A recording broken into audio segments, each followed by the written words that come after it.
जल निकासी प्रतिरूप किसी क्षेत्र में नदियों और धाराओं की ज्यामितीय व्यवस्था जो भूमि की ढाल, चट्टानों की अपक्षय एवं अपर्दन के प्रति भिन्न प्रतिरोध, जलवायु, जल संबंधी परिवर्तनशीलता तथा भू संरचनात्मक नियंत्रणों द्वारा निर्धारित होती है, उसे जल निकासी प्रतिरूप यानी ड्रेनेज पैटर्न कहा जाता है। जल निकासी प्रतिरूप के प्रकार: डेंड्रिटिक प्रतिरूप, रेडियल प्रतिरूप, ट्रेलिस प्रतिरूप, सेंट्रीपेटल प्रतिरूप। डेंड्रिटिक प्रतिरूप: यह प्रतिरूप पेड़ की शाखाओं के समान दिखता है। इसका उदाहरण उत्तरी मैदानों की नदियां हैं। यह तब विकसित होता है जब नदी का मार्ग भूमि की ढाल के अनुरूप चलता है। रेडियल प्रतिरूप: जब नदियां किसी पहाड़ी से उत्पन्न होकर सभी दिशाओं में बहती हैं तो इसे रेडियल प्रतिरूप कहा जाता है। अमरकंटक पर्वतमाला से निकलने वाली नदियां इसका अच्छा उदाहरण है। ट्रेलिस प्रतिरूप: जब मुख्य सहायक नदियां एक दूसरे के समानांतर बहती हैं और गौण सहायक नदियां उनसे लंब कोण पर जुड़ती हैं तो यह ट्रेलिस प्रतिरूप कहलाता है। यह तब बनता है जब कठोर और नरम चट्टानें समानांतर स्थित होती हैं।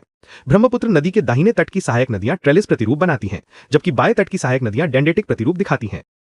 सेंट्रीपेटल प्रतिरूप: जब नदियां अपने जल को किसी झील या गहरे गड्ढे में सभी दिशाओं से प्रवाहित करती हैं तो इसे सेंट्रीपेटल प्रतिरूप कहा जाता है। यह रेडियल प्रतिरूप का विपरीत होता है और यह कर्स्ट स्थलाकृति वाले क्षेत्रों में पाया जाता है।